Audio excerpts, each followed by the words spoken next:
Hey, bienvenue dans ton Yann et Frank. Aujourd'hui, beaucoup de nouvelles, bien inspirantes. Wouhou! Joey m'a fait la liste, là, puis ouf, motivé, là. Wouhou! Wouh! Hey! Ouf!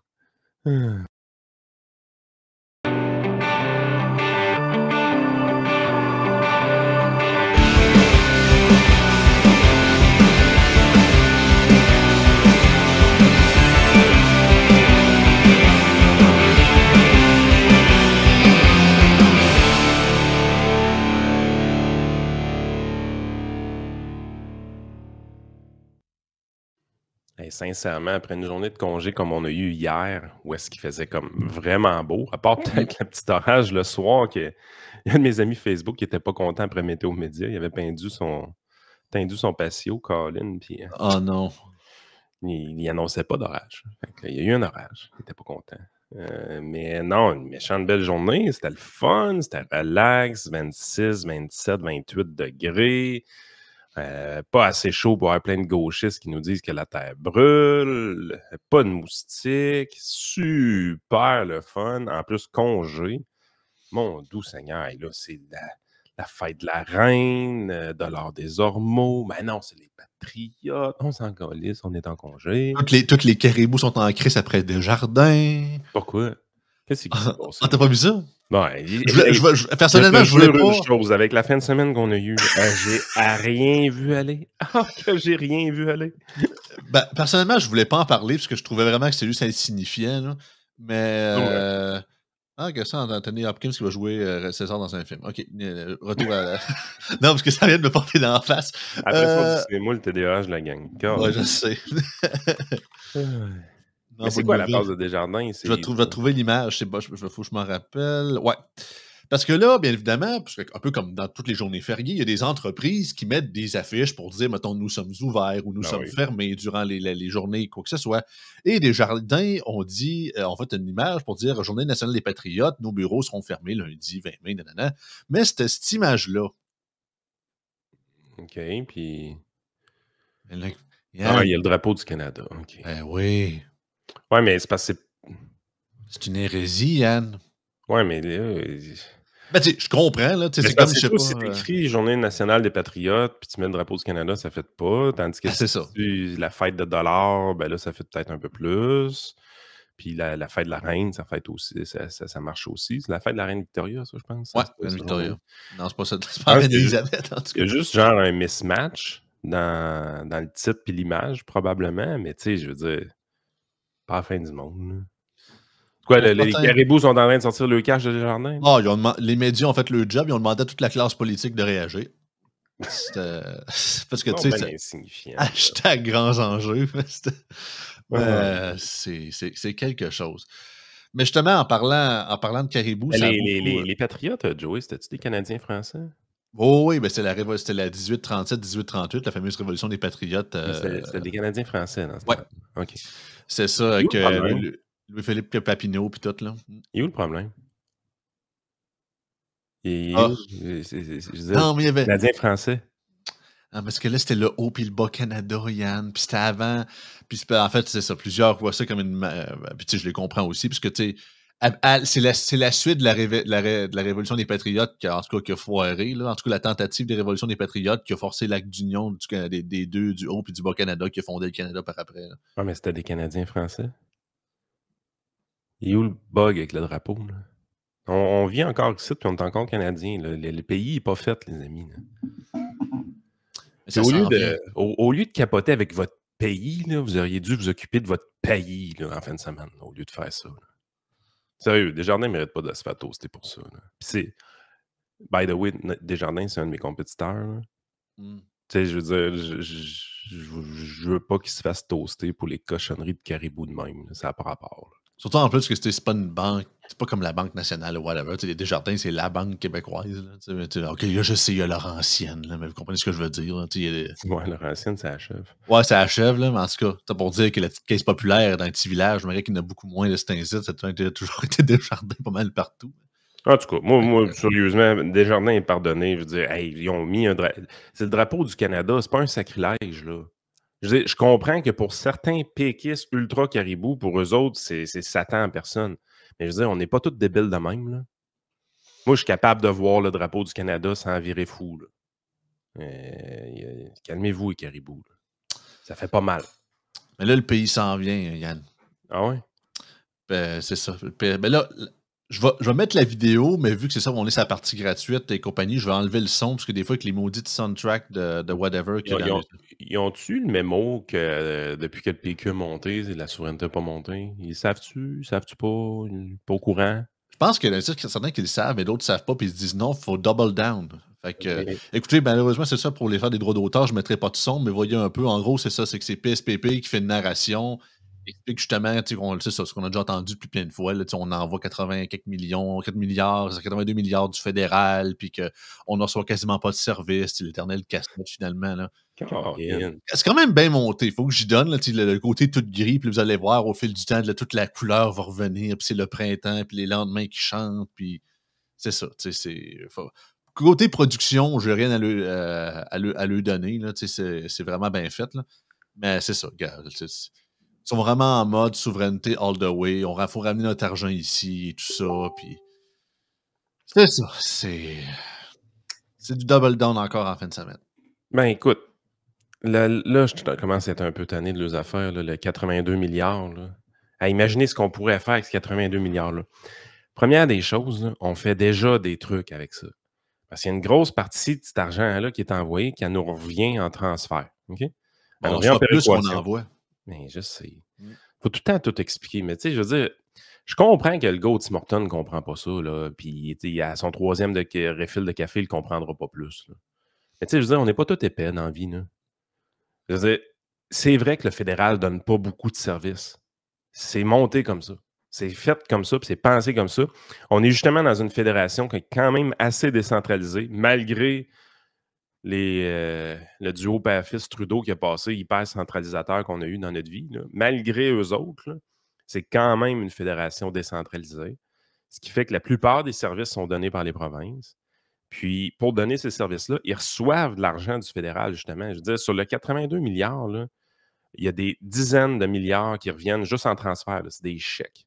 Des transferts directement aux individus, directement aux entreprises, directement au gouvernement. Ça, c'est la plus grosse partie. Je veux dire, il doit y avoir facilement, là, minimum, là, 50 milliards qui revient juste en transfert. Gros minimum. Je n'ai pas checké les chiffres, là, mais c'est un gros minimum. Fait que, tu sais, l'argent, c'est déjà nous autres qui la dépense. Juste comme ça, c'est nous autres qui la dépense. Puis le reste, ben, il y en a quand même un peu de services au fédéral. Là. Je veux dire, il y a encore un service de SCRS, il y a encore une armée, il y a encore un service de passeport. Tu sais, il y a toutes sortes de gestion des douanes, puis tout, les systèmes d'ambassade. Je veux dire, sérieusement, là, c'est pas des services directs à population. Je veux pas que le fédéral s'occupe de la santé. Je veux pas qu'il s'occupe de l'éducation. Mais là, arrêtez de... Qu'est-ce qu'on pourrait imaginer tout ce qu'on pourrait faire avec ces 82 milliards-là? Man! Au contraire, vous ne pourrez plus rien faire. Vous nous prouvez depuis 40 ans que peu importe la quantité de cash qu'on vous envoie, ça n'augmente pas le service. Ça se dégrade. Les seuls réellement qui peuvent avoir ce discours-là au pays, c'est les Albertains. Parce que les autres, ils payent pour les autres. Pour vrai, les autres se font fourrer. Ils ont plus de légitimité de devenir indépendants que le reste. Les autres, ils se font fourrer en sacrément. Là. Fait que, tu sais, je veux dire, que les péquistes aient leur rêve de souveraineté qui ne lève pas pantoute, by the way, rappelons-le, qui ne lève pas pantoute, mais basé sur la culture, la préservation de la langue, puis tout ça, tu sais, je veux dire, il y a un système de défense du projet là, qui fait du sens. Mais au niveau financier, là, c'est risible, votre affaire. Ça ne tient pas à route. Arrêtez, là. Ah ouais, mais là, il y a un économiste, là, M. Gelozo, là, qui dit que ça marche peut-être, les chiffres. Hey, les chiffres que vous avez mis, là, vous disiez clairement là-dedans que vous pognez tous les fonctionnaires fédéraux puis ils perdent leur job. Les fonctionnaires fédéraux attitrés au Québec, d'une certaine façon. Ceux-là qui gèrent nos impôts, ceux-là qui gèrent nos transferts. Tous ces fonctionnaires-là perdent officiellement leur job. On sait tous que ça n'arrivera pas. On sait tous que vous allez les rengager. Voyons donc. Puis, ça n'arrivera même pas, votre pays, gang de crise de fatigants. C'est quand vous nous sacrez la paix, là. C'est à 35 %. C'est dans la toilette. Peux-tu flusher, là? Ça pue. On flush. Plou. Il n'aura pas de pays. Fatigant. On dirait l'autre, ça commence bien la semaine. Non, mais ils sont fatigants. Parler Mais de ils choses lâcheront pas, concrètes. Yann. Là. Oui, mais ça lève pas. Puis, sais-tu quoi? Ils commencent à plafonner dans les sondages puis éventuellement à baisser parce que les gens ne veulent pas entendre parler du pays puis du référendum puis ces cochonneries-là. Vous avez monté sur un vote de protestation contre la CAQ. Profitez-en. Protestez contre la CAQ. Lâchez-moi le pays. C'est pas pour ça que vous avez monté. Gang de pas bon. Faut tout expliquer, Joey. Ouais, faut tout expliquer. Justement, en parlant, je voulais revenir sur une nouvelle qui avait sorti justement vendredi, la semaine dernière, que c'est ça, qui était pas nécessairement éclipsé, mais qu'on n'a pas eu le temps de parler à cause de notre Yann et Frank, mais Fitzgibbon, notre cher Fitzgibbon, il est de retour avec son c'est vrai, ça. Il y a une petite controverse. controverse. Abolition du prix plancher, parce que là, comme vous le savez, pour vous donner un mini retour historique de tout ça, ça a commencé avec la plante verte derrière toi, Yann, hashtag Samuel Poulain. Salut Sam. Qui a demandé, qui a commencé à vouloir, c'est ça, se pomper puis dire « Allô, j'existe ». Puis il a demandé, là, ça n'a pas de bon sens, l'essence en Beauce, c'est plus cher qu'ailleurs, ça n'a pas d'allure, il doit avoir un racket là-dedans. Puis là, Fitzgibbon avait annoncé, il y a peut-être genre 6 mois de ça, on va faire une enquête avec la Régie de l'énergie, ou je ne sais pas trop quoi, ou le ministère de l'Énergie, pour vérifier si c'est vrai ou pas. Là, ils ont fait une annonce pour dire il semble y avoir quelque chose là, ou du moins, c'est ça. Puis là, il dit OK, pour régler ça, on va enlever, on va enlever l'abolition du prix plancher sur l'essence. Ça, c'est une très bonne nouvelle, by the way. Oh oui, ben, c'est ça, la Fédération des Canadiens des contribuables en parle. Je sais que Vincent était moins convaincu un peu là, quand il y avait il n'était pas convaincu. Il disait pas que c'était utile. Il disait à toute fin pratique, ça ne fera pas grand-chose. Puis il y a un économiste qui est sorti, puis ça n'aura pas d'impact. Ben, raison de plus pour l'enlever. Ouais. OK, vous dites que ça n'a pas vraiment d'impact. Raison de plus pour l'enlever. Personnellement, je ne crois pas que ça n'aura pas d'impact. Moi, je pense que les prix planchers, c'est nuisible à l'économie. Ça l'empêche des joueurs de faire des moves intelligents, comme Costco, par exemple, qui peut s'en servir comme produit d'appel. Toutes sortes de rabais qui seraient possibles pour justement attirer les gens au dépanneur. Tu sais, je veux dire, si un dépanneur décide de vendre son essence moins cher parce qu'elle vend plus de chocolat à 3 fois le prix, tu sais, je veux dire, moi, je m'en sacre. Rendu là, je vais aller tanker là, tu sais. Fait à un moment donné, ces prix planchers-là, c'était une fausse bonne idée. Tu sais, on disait, il faut protéger les petits joueurs, il faut protéger les essenceries indépendantes pour s'assurer que les gros joueurs ne prennent pas le marché puis fassent un oligopole. Ça, c'est le genre des années 80, une affaire de même, quand c'était arrivé. Va 90. Il y a du Bernard Landry là-dedans pas mal, je pense. Ouais. Mais là, c'est ça. Il a fait l'annonce et tout ça. Il était beaucoup. C'était du back and forth. Mais à la toute fin de la conférence de presse, on lui a posé une question assez légitime. Et notre Fitz, il a fait du Fitz. Ce que je vois le plus sur les réseaux sociaux, c'est des gens qui disent « Ah, mais pourquoi ils ne baissent pas les taxes sur le carburant? » Vous répondez quoi à ça? Baisser les taxes sur le carburant. Je pense qu'il faudrait monter. Il faut faire quelque chose. Merci. Maudisse de Fitz. Non, mais là. Puis là, il était obligé de défaire ça par après, hein, je pense. J'ai été mal cité, les journalistes sont mal compris. Tout le monde avait dit, c'est ça, il faut hausser les taxes sur l'essence. Excuse-moi, mais comment veux-tu l'interpréter? Il a dit littéralement qu'il faudrait les augmenter. C'est pas ça que j'ai dit. C'est ça que t'as dit, mon âme. Là. Ouais, je sais, mais non, il a tellement échappé. Puis le pire, je le montrerai pas à l'écran, mais là, t'avais Bruno Marchand qui sort des médias pour dire que ça n'a pas de bon sens, que le prix de l'essence coûte cher. Car là, t'es le même qui veut l'augmenter, que t'attaques sur l'immatriculation, ou peu importe, là, avec toutes tes histoires. C'était plus je me dis comme Moret, c'était plus un genre de « Ah, mon Dieu, ça coûte tellement cher l'essence. » Ben, enlevez votre char, prenez le transport en commun. C'était pas une genre de « Ah, ça coûte trop cher, faudrait le baisser. » C'est plus genre « Ah, ça coûte tellement cher, ça n'a pas de bon sens. » Ben, arrêtez, prenez plus votre char. Le prix de l'essence est toujours quelque chose d'assez populiste. J'ai jamais compris pourquoi, mais les gens, quand tu parles du prix de l'essence pour attaquer les pétrolières et dire ça n'a pas de bon sens, comment c'est trop cher, généralement, tu gagnes des points politiques en faisant ça.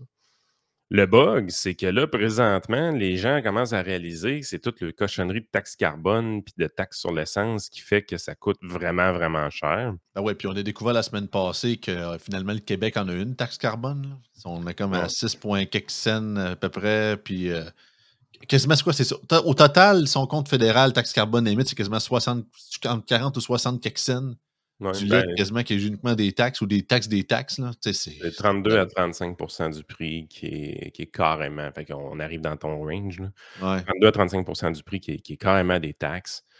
Puis, tu sais, les marges des détaillants sont minuscules. Tu sais, je veux dire, si on abolit les profits des détaillants, puis même les profits des raffineurs, je veux dire, on baisse le prix de genre 11 ou 12 peut-être 15, gros max de mémoire. Fait que, tu sais, la réponse, c'est pas dans le cartel ou la profitabilité des détaillants ou des raffineurs. La réponse, vraiment, le moyen le plus facile de baisser le prix du gaz, c'est réellement d'abolir les taxes. Chose qu'ils ne feront pas. Là, je veux dire, ils sont addicts bien raides à ça. On l'a vu, en fait, il est là. Fait que, tu sais, c'est comme, on veut, regarde, on va enlever le prix plancher, on est bon pour les consommateurs. Bon, OK, abolir le prix plancher, c'est une bonne nouvelle. Moi, je suis content de ça.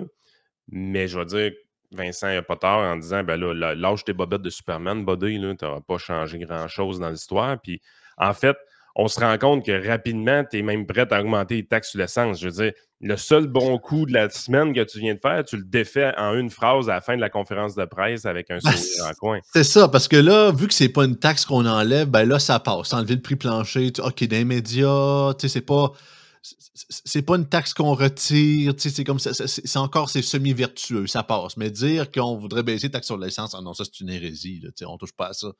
C'est tellement stupide, c'est tellement rendu prévisible, là, puis juste oser demander ça, alors que c'est la très forte majorité de la population qui le demande, c'est tu es malade, toi, on paye pas assez. Le dollar, l'essence quasiment rentrait à 2 piastres le litre. Bon, pas encore assez, pas grave. On s'en contre vous. Mais il est vrai, il est le fun pour ça, par exemple. Fitzgibbon, il dit Oh, ouais. Tu sais, je veux dire, lui, il s'en va au banc. Il dit là, on a pensé à ça, on enlève le prix plancher, les Québécois vont être contents, ça va avoir un impact sur le prix, ta. Puis après ça, ben oui, est-ce que vous vouliez baisser les taxes sur l'essence? Non, on va vous augmenter. C'est comme, hey, man, tu te rappelles-tu pourquoi tu étais ici? Mais c'est comme s'il ferait une conférence de presse. Alors oui, on a décidé d'envoyer 20 millions à Bande de Gaza pour aider les Palestiniens parce que ça n'a pas d'allure ce qui se passe. Ça. Fait que là, il passe quasiment une demi-heure là-dessus. Puis à la fin, mais là, qu'est-ce que vous pensez? C'est ça, Hamas, quoi ça? Ben, les Palestiniens, c'est de mange-marde. Il finirait de même, tu sais, il partirait. What? C'est ça, t'es comme, voyons donc. Mais c'est comme tu dis, c'est le amour-haine qu'on a envers Fitzgibbon, c'est vraiment ça. C'est autant des fois, il nous frustre, mais comme ces petits snippets-là, des fois, ou quand il se pogne contre les médias, que des fois, la vérité, on voit que le gars, il s'en contrefou, là, tu sais, du politiquement en fait, correct. on a tant l'heure juste avec lui parce qu'il dit carrément ce qu'il pense, mais Vraiment. je veux dire, le fait qu'il pense ça me fait capoter. Là. Je veux Oh, dire, c'est sûr. ce gars-là, il nous a été vanté comme un super ministre, le ministre de l'économie, le gars qui allait ramener le Québec sur la map, le gars qui va nous donner une croissance du PIB incroyable, puis tout. Projet après projet après projet, il se plante. Il est tout le temps mêlé dans ses lacets. Il met tout le temps ses œufs dans des affaires qui ne marchent pas. Puis en plus de ça, c'est vert, c'est green à côté. T'es là, tu te dis, man, c'est quoi ton rapport? Où c'est que tu t'en vas avec ta greenitude, toi? T'as pas été élu pour ça? Puis c'est supposé être le gros méchant homme de droite, ça, là. Tu sais, Fitzgibbon, là, c'est... Oh. Non, en fait, ce gars-là va nous avoir coûté vraiment cher. Puis à un moment donné, les journalistes, il va falloir qu'ils commencent à fouiller un peu dans ses actifs. Là. Oui, dans quoi qu'il place, sa fiducie sans droit de regard, puis toutes ces affaires-là. Parce que sérieusement, il investit tellement dans des projets stupides qu'à un moment donné, t'es là. Ah, ça, c'est des chiffres de la finance puis du boursicotage, Yann. Les journalistes n'aiment pas ça. C'est caca pour eux autres. Ils savent pas compter. Non, c'est ça. Ils ne traitent pas bien. En parlant de chiffres puis de comptage, nouveau polling, nouveau sondage Abacus pour les intentions de vote fédéral. Attends, du 10 et du 15, mais en fait, il est sorti juste récemment. Je ne sais pas pourquoi, en fait. Donc, les conservateurs de Pierre Poilievre seraient à 43, suivis des libéraux à 24, NPD 17, Bloc québécois 7, bien sûr, c'est au niveau national, Parti vert 4 et Parti populaire de Maxime Bernier à 3, qui a 1% de Other avec 2000, sample de 2000 personnes. Écoute, un autre sondage qui se maintient pour ce qui est de Poilievre, faut y donner. Ça ne bougera pas tant aussi longtemps qu'il n'y aura pas un cataclysme. Là. Peu importe les tentatives des médias de le faire tomber, les gens ne les écoutent plus. Fait que, le jello a pogné. il peut jouer la trappe un peu, il faut qu'il reste sur son plan, il a les bons sujets, tu sais. Puis à date, la seule attaque qu'il reçoit de la part de Trudeau, c'est extrême droite, suprémaciste blanc, puis nazi. Ah, puis la pire caricature, sérieusement, vous irez voir ça si vous voulez avoir du fun, c'est le compte Twitter du Parti libéral du Canada. Là. Si vous voulez voir l'anxiété anti-Poilievre dont on a peur de perdre le pouvoir, c'est le compte Twitter du Parti libéral du Canada. Là. Avec Pierre Poilievre, Alex Jones a dit qu'il l'aimait. Là, avec Pierre Poilievre, vous allez avoir moins de services. Puis regardez tout ce qui va arriver à l'environnement si Pierre Poilievre est élu. C'en est d'une caricature. Tu vois vraiment que la bébite est dans le coin et puis elle a peur. Là. Ça en est quasiment au niveau de secondaire, tellement c'est du tatouinage. Là. Ça en devient indigne. Je comprends qu'ils ont le droit de faire de la politique partisane, c'est le compte du parti officiel, mais tabarouette. Ils sont vraiment en mode on garoche tout sur le mur, n'importe quoi, puis on souhaite que ça colle. Là. Ils n'ont juste pas de talent. Je sais. Tu sais, je veux dire, ces gens-là se sont fait élire avec des stratégies de selfie. Là. Ouais, Sunny Ways, puis le nom de Trudeau. Oui, c'est bien beau, là. Ça a pogné un bout, là, mais tu sais, un moment donné, le monde se sont tannés. C'est beau des selfies, là, mais ça prend plus. Là. Ah non, moi, ça me fait capoter. Ben, justement, en parlant de pas de talent, Greg Fergus, notre cher président de la Chambre. 3e événement partisan pour le président Greg Fergus. Lui, il comprend pas, hein? Non, puis son parti non plus. Le Parti libéral du Canada prépare un rassemblement partisan à Gatineau, mettant en vedette Greg Fergus, le président de la Chambre des communes, qui a déjà frôlé la destitution pour 2 bourdes du genre depuis son entrée en poste à l'automne. Ça fait juste depuis l'automne qu'il est là, depuis l'histoire du nazi. Ça fait déjà 3 événements partisans qui participent. Est-ce que pas, tu sais, je veux dire, pourquoi il a accepté ce poste-là s'il n'est pas capable de se retenir, de ne pas faire ces événements-là? Tu sais, je veux dire, man, il y a un président de la Chambre. Il y en a un. C'est toi. On ne te demande pas d'être impartial. On le sait que tu es un libéral. Mais tu sais, je veux dire, tu représentes la Chambre des communes. Tu ne représentes pas le Parti libéral. Tu représentes la Chambre des communes. C'est plus... La démocratie parlementaire est plus importante que ton parti. Tu devrais mettre ça de l'avant. Puis, le pire, c'est que c'est un poste qui est prestigieux, puis tu manques généralement pas d'occasion d'avoir du fun dans des événements à haut gratin. Tu sais, je veux dire, tu vas en avoir des cocktails, Greg. Tu vas en avoir. Puis le vin va être bon. Puis il va même avoir des petites huîtres, puis ça va être vraiment de belle qualité. Fait que casse pas ta tête, là. Tu vas les avoir, tes huîtres. Mais genre, organise-toi pour choisir les événements où tu vas. Va dans les événements symboliques, protocolaires, des événements où est-ce que la diplomatie canadienne est mise de l'avant, où est-ce que tu représentes le gouvernement et non pas ou le Parlement, mais pas le parti politique.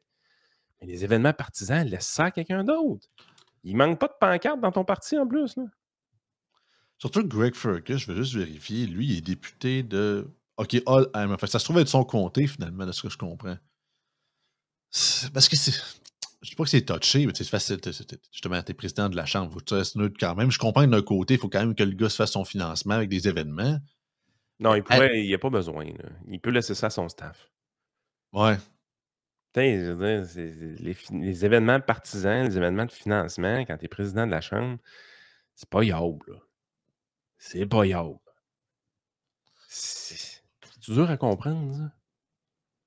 Non, puis regarde, François Paradis avait quand même réussi à le faire pareil dans les vies dans le temps. Là. Non, ils n'ont aucun respect pour les protocoles parlementaires, aucun respect. Tu sais, je veux dire, tu as juste à voir leur comportement dans la période des questions. Je veux dire, c'est pathétique. Là. Moi, j'ai jamais vu des périodes de questions aussi stupides où est-ce que ça alimente autant le cynisme de la population que les joutes parlementaires fédérales. C'est une catastrophe, leur période de questions. Ouais, c'est une garderie. Là. Mais je veux dire, c'est impossible de passer proche de répondre à une question. Tu sais, je veux dire, fait qu'à un moment donné, ces gens-là ne respectent pas les institutions, ils n'ont pas de talent. Ben, ils méritent d'être remplacés, puis ça s'en vient. Soyez patients, les Canadiens, ça s'en vient. Parce que le MeToo, il est comme en mode, on va se faire mettre dehors anyway, fait que les institutions qui mangent la chenoute puis qui continuent. Oui. Il est comme en mode, anyway, on va se faire mettre dehors, fait que je peux bien faire ce que je veux, président, non président, who gives a fuck, là, ils sont comme en mode... Ah, mais ça, je le crois. Je le crois sincèrement. Là. Je veux dire, ça ne doit pas être motivant de savoir que tu peux compter le nombre de mois qui restent à ta job. Là. C'est ça. C'est ça qui s'en vient de leur côté. Puis, ils ne voient pas. C'est pas comme s'il y avait espoir, mettons, que ça revire de bord. Tu te dis, ah, OK, on a changé de chef de parti, on va monter une nouvelle stratégie de communication, puis éventuellement, on a une chance de revenir. Non, ils gardent le même clown. Fait que, tout le monde sait, ils disent, OK, on concède la victoire. Ouais, on concède la victoire. Ouais, c'est ça. Ah non, mais c'est. Je pense que c'est ça qui est dommage. Tu sais, toute quand on parle, puis c'est pas juste au Canada, là. Si on parle de. J'en parle pas parce que justement, même moi, je suis 36 millions mêlés, les 36 millions de procès de Trump, puis d'affaires de Stormy Daniels, puis toutes les compagnies. Encore là-dessus. Oh ouais, ça finit pas, là. Puis tu sais, on voit que c'est une réelle, ce qu'on appelle la weaponization du système de justice américain juste pour faire chier Trump. Là, ça n'a aucun poids de valeur pour dire ça n'a pas de bon sens, ça mérite d'être vu. C'est parce que le gars s'appelle Donald Trump qui est poursuivi, puis ils veulent pas l'avoir sur le ballot, that's it. Mais j'en parle pas parce que justement, c'est tellement rendu loufoque, puis il n'y a pas un Christ d'Américain qui suit ça, à part sur les médias et les politiciens concernés, que à un moment donné, ça devient tellement bloated, ça devient tellement insignifiant que t'as. Puis c'est ça qui est plate, parce que c'est ça justement qui dégrade justement le fameux respect des institutions. Puis pourquoi il y a autant, il y a de plus en plus d'incivilité, comme ce qui parle, il y a de plus en plus de cynisme ou quoi que ce soit. C'est quand c'est rendu que même les élus ne respectent même plus les institutions qu'ils sont censés représenter ou qui sont censés avoir un minimum de respect, tu sais, ou les twists de manière partisane. Ben c'est là que ce qu'on appelle le fameux tissu social se dégrade, là. C'est pas une bonne nouvelle, là. Exact.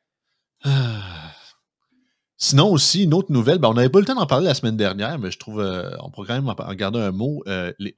Mes anciens amis, les jeunes caquistes, ont présenté une nouvelle idée de politique.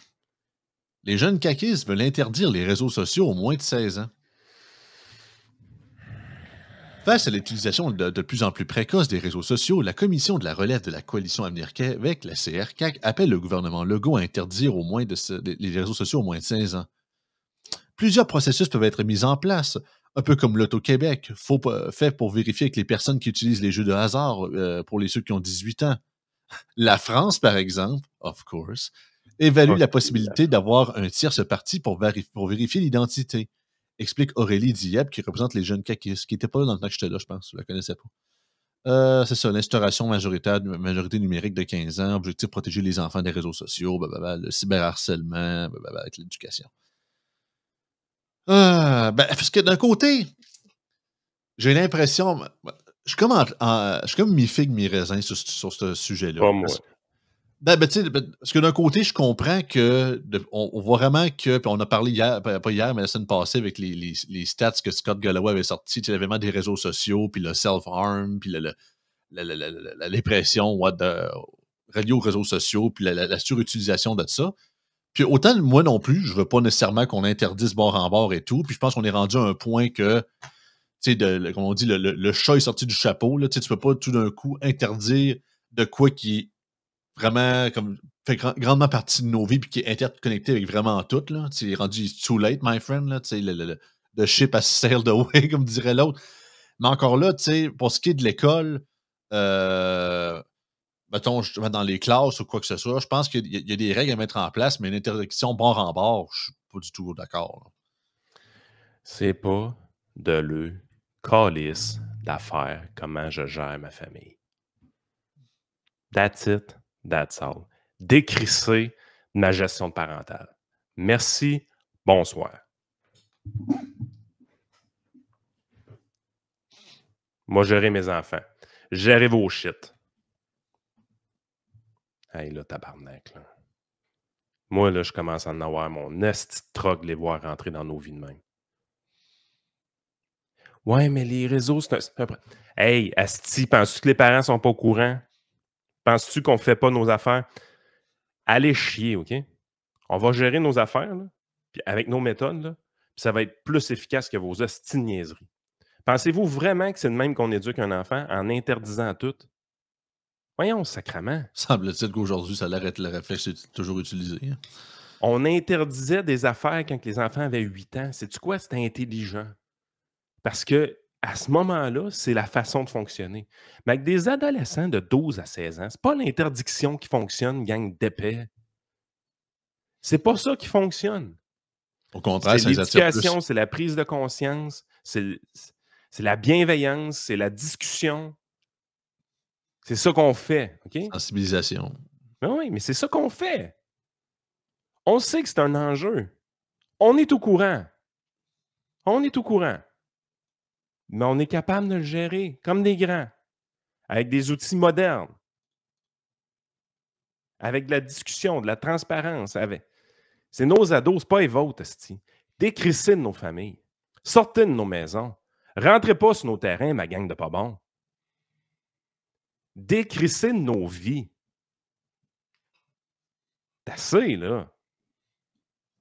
Christy que c'est fatigant. Moi, je suis écœuré d'eux autres, là. Les jeunes caquistes, esti. Gang de nerds à lunettes, esti, tabarnak, qui n'ont pas de vie. Ça s'en va dans des congrès politiques, esti, pour avoir une vie sociale, calice. Puis après ça, ça veut montrer aux autres à vivre, Chris. Fuck you, gang de petits Chris. Gérez vos shit, je vais gérer mes enfants. Allez chier. Merci. Ça va sur Patreon. Ouais, je le dire.